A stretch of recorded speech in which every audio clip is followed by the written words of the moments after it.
would like to welcome y'all to week 3 of Not Yet. Y'all check this out. I did something fancy. Y'all ready?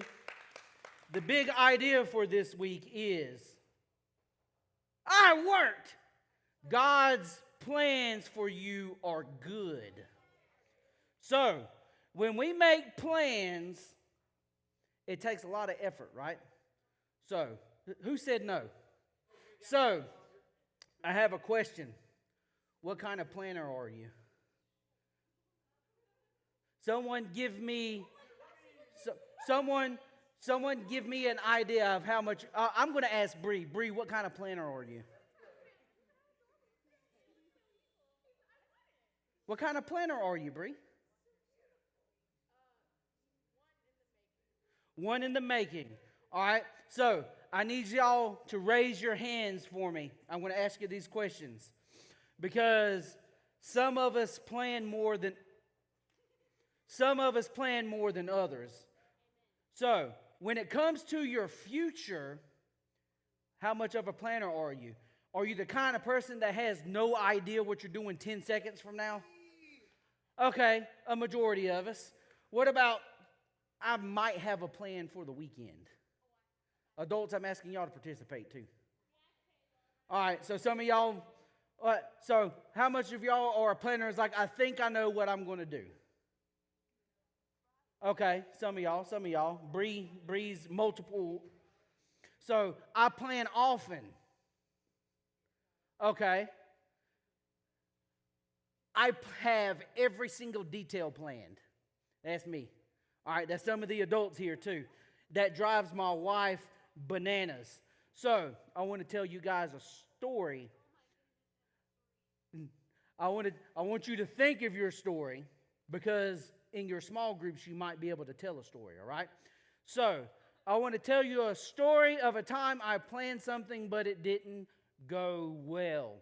So with my life, I planned on having a business and running my business and being a millionaire, right?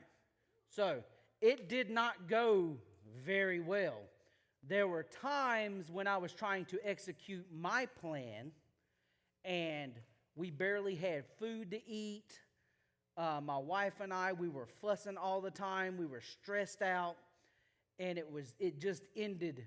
Well, it kind of ended good, but it got very bad. And we all make plans that don't work out. But when our biggest plans don't work out, it kind of is a huge deal, right? How many of y'all can agree to that?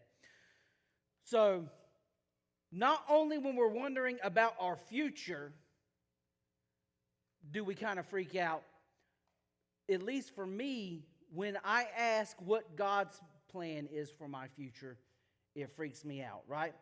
Trying to figure out what we want for our futures is stressful. But then when you try to align it with God's will and vision for your life, kind of like we talked about in church last weekend on Sunday, it gets really, really, really stressful. Like the pressure on you increases. And we might ask ourselves sometimes, does God even have a plan for us? If so, do we have a say in those plans? I want y'all to think about it. Do we have a say-so in God's plans for us? And how do we find out what these plans are?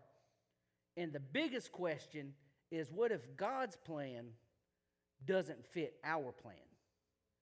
That is what happened with me, right? When we start making our own plans, we might think we have a great idea. How many of y'all think that? How many of y'all think that you make great plans for yourself? Okay, I've even got some adults raising hands, right? I know for a fact when we make our own plans, God looks down at us and goes, "Are you sure you want to do that?"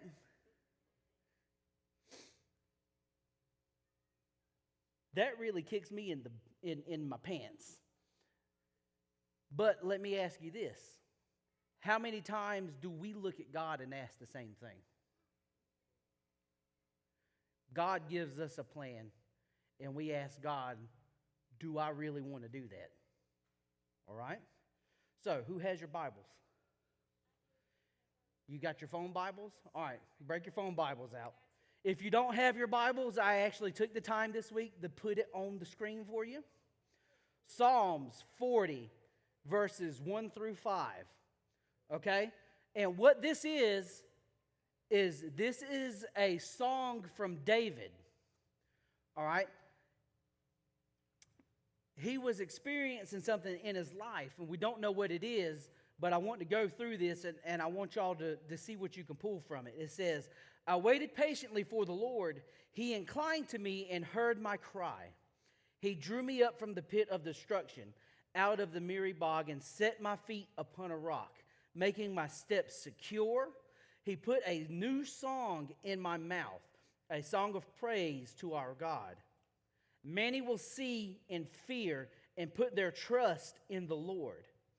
Blessed is the man who makes the Lord his trust. I want y'all to read that again. Blessed is the man who makes the Lord his trust, who does not turn to the proud, to those who go astray after a lie. You have multiplied, O Lord my God, your wondrous deeds and your thoughts towards us. None can compare with you. I will proclaim and tell of them, yet they are more than can be told. And what I want you to know is you're not alone in wondering what God's plan is for your life. The Bible is full of stories of people trying to understand, trying to trust and follow God's plans for them, right? We get stories of people who get it, right? They get God's plan and they follow it. And exciting things happen in their life. We also get stories of people who struggle with it, they're struggling to put their trust in God and understand His plan. And sometimes we just see people reflecting on their lives when God gives them a plan, right? So if you read this in context in this entire chapter of Psalms, we don't know what was going on with David to write this song, but what we see is that even when life is difficult or confusing, that God can be trusted. Even if we look back in our lives and we struggle to see it, we can see do God great things. If we look forward, we can see that God has something planned for you.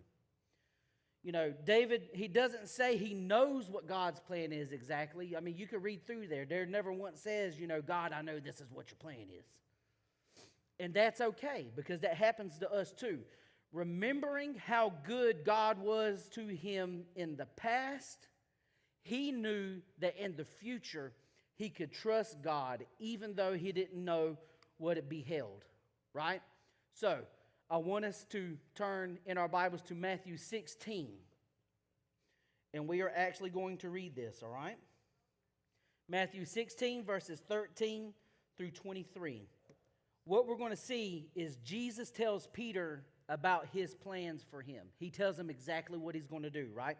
So this is what it says. It says, when Jesus came into the direct of Caesarea Philippi, he asked his disciples, who do people say the Son of Man is? He's asking who do people say the Messiah is?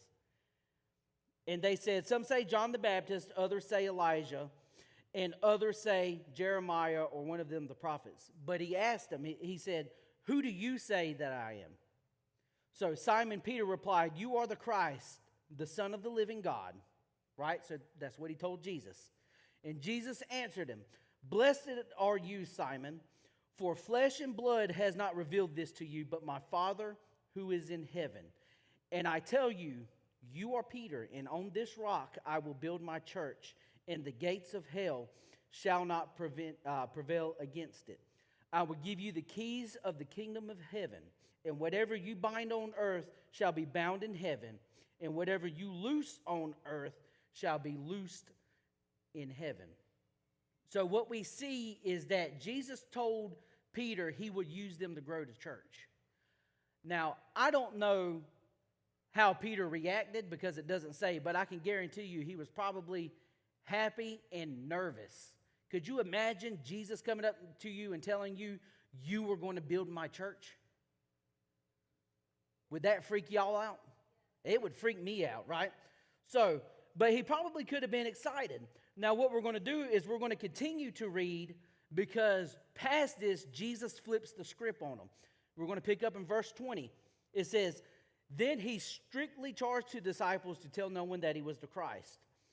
From that time, Jesus began to show his disciples that he must go to Jerusalem and suffer many things from the elders and the chief priests and the scribes, and to be killed. And on the third day he raised. And Peter took him aside and began to rebuke him, saying, 'Far be it from you, Lord. This shall never happen to you.'" So he was telling Peter what was supposed to happen to him. And Peter was like, "Nah, man, that ain't going to happen. I ain't going to let it happen." Y'all listen what Jesus said. But he turned to Peter and said, "Get behind me, Satan. You are a hindrance to me. For you are not setting your mind on the things of God, but on the things of man."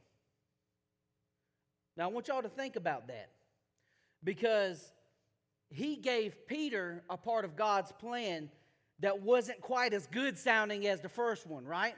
So the first one he told him, he's like, "Hey, look, you're going to build my church. You're going to make all these great things happen." And then he turned around and said, "I've got to go to Jerusalem. I'm going to suffer all this mess. I'm going to die and be gone from y'all, and I'm going to resurrect." If it were me in that situation, I would kind of feel back like, Jesus had just told me I was going to do this great thing, but he was going back on his word, because, how am I going to build a church for Christ if he's dead? We're human. We think things like that, right? He did not want to accept that Jesus was going to die for this reason, because it was going to mess up his plans. He didn't want Jesus to fulfill God's plan for his life, for Jesus' life, because it was going to mess up Peter's plan. He didn't think that it made sense, and it didn't sound like it was a good thing. But Jesus knew something that Peter didn't. God's plan for Jesus to have to go to Jerusalem and suffer that and die and raise again was the completion of the gospel. Do y'all know what the word gospel stands for? It stands for the good news. If Jesus hadn't went through that part of God's plan, we wouldn't have anything. And Peter was acting selfishly because it would mess up with his plan. And we do that a lot in our lives, like I did. And do you guys know why? Think about what Pastor Tony was preaching about last weekend. What we do is when we try to have, a vision for our lives, like he was talking about with the camera. If I have the camera right here focused on this laptop, it's going to be blurry, right? I'm not going to see the cup behind it. But if I focus past this in the front and look at this in the back, this is going to become focused and this is going to become blurry, right? That's how a camera works. Now, what he said is that what will happen is these are your distractions. This is God's plan and vision for your life. The reason that we do that is because it is hard for us to look beyond the circumstances of our plans. And what I mean by that is like with me, God's plan for me was to be here. God's plan for me is to be teaching you guys here right now. I was focused on my plans. I could not get beyond the circumstances of my plans, and all I saw was I need to take care of my family, I need to do this, I need to do that. And it distracted me. I did not accept God's plan because it was messing up my plans. And we do that a lot. So what we learn is a lesson from this, because we're all like Peter. It's natural to feel scared when the future is uncertain. But if Peter had remembered what David said in Psalms, what we read before, he would have known that even though God's plan was confusing, it didn't make sense, and it didn't seem good to him, it could be trusted. Even when it doesn't make sense, God's plan is filled with hope and promise and purpose. Because like I said, that plan that seemed absolutely horrible to Peter was the thing that needed to happen for us to receive salvation. And I'm not saying that what God has planned in your life is going to be that significant. No one's purpose in life is ever going to be as significant as bringing someone salvation. But God could have something so greatly planned in your life that if we just took the focus off of us and we made sure, what did we learn about last week? We learned about purpose, right? Our purpose, our singular purpose, is to know God. Once we know God, we can align our plans, our vision, our purpose with His will for our lives and do the great things that He has in store for us. So I've got challenges for y'all this week. The most challenging times to trust God's plan for you and to know that they are good is when things go bad. So if you plan, Bree, I'm using Bree because Bree's doing a lot of planning. If you plan something for students and it goes horribly, yes, because it happens, even with me. What do we focus on? We focus on the fact that it went bad, right? But what we don't focus on is that even though what we planned did not go well, one person could have been touched out of that service. And that's what we harp on. We harp on the bad. We start trusting and focusing more on ourselves than we do God when bad things happen. When you're struggling, how many of y'all are struggling in school? Okay, you're honest. How many of you actually trust when you're struggling in school that your parents or your teachers actually have a good plan for you doing what you're doing? See what I mean?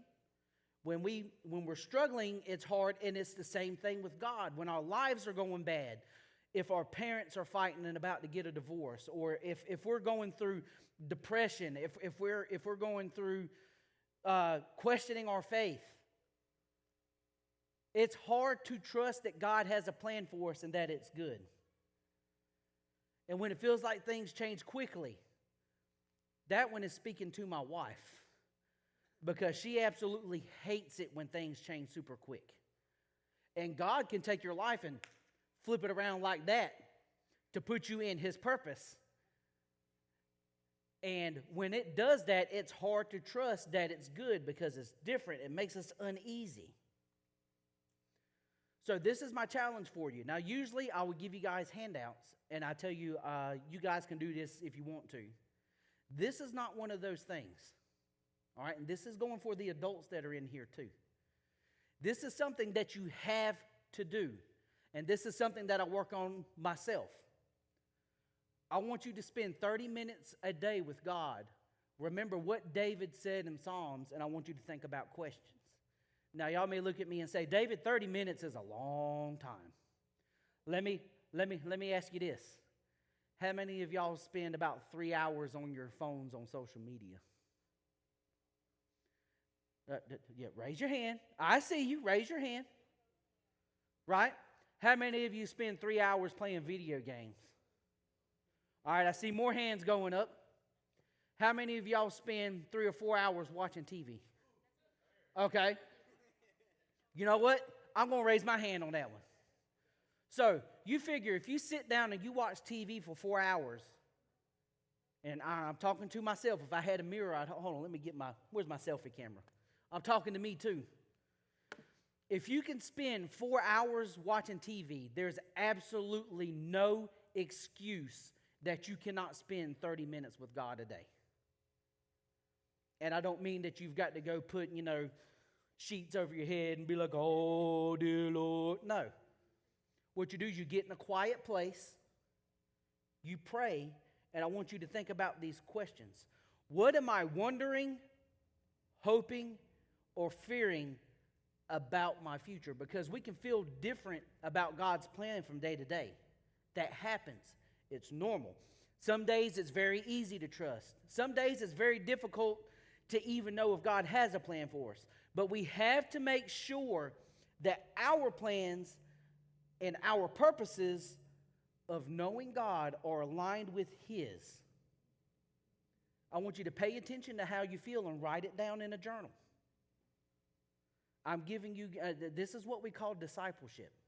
I'm giving you guys tools to further your walk with Christ, or if you don't have a walk with Christ, on how to begin one. Because we talked about you cannot know who God is. You can't come to God if you don't know who He is. This is a way to start.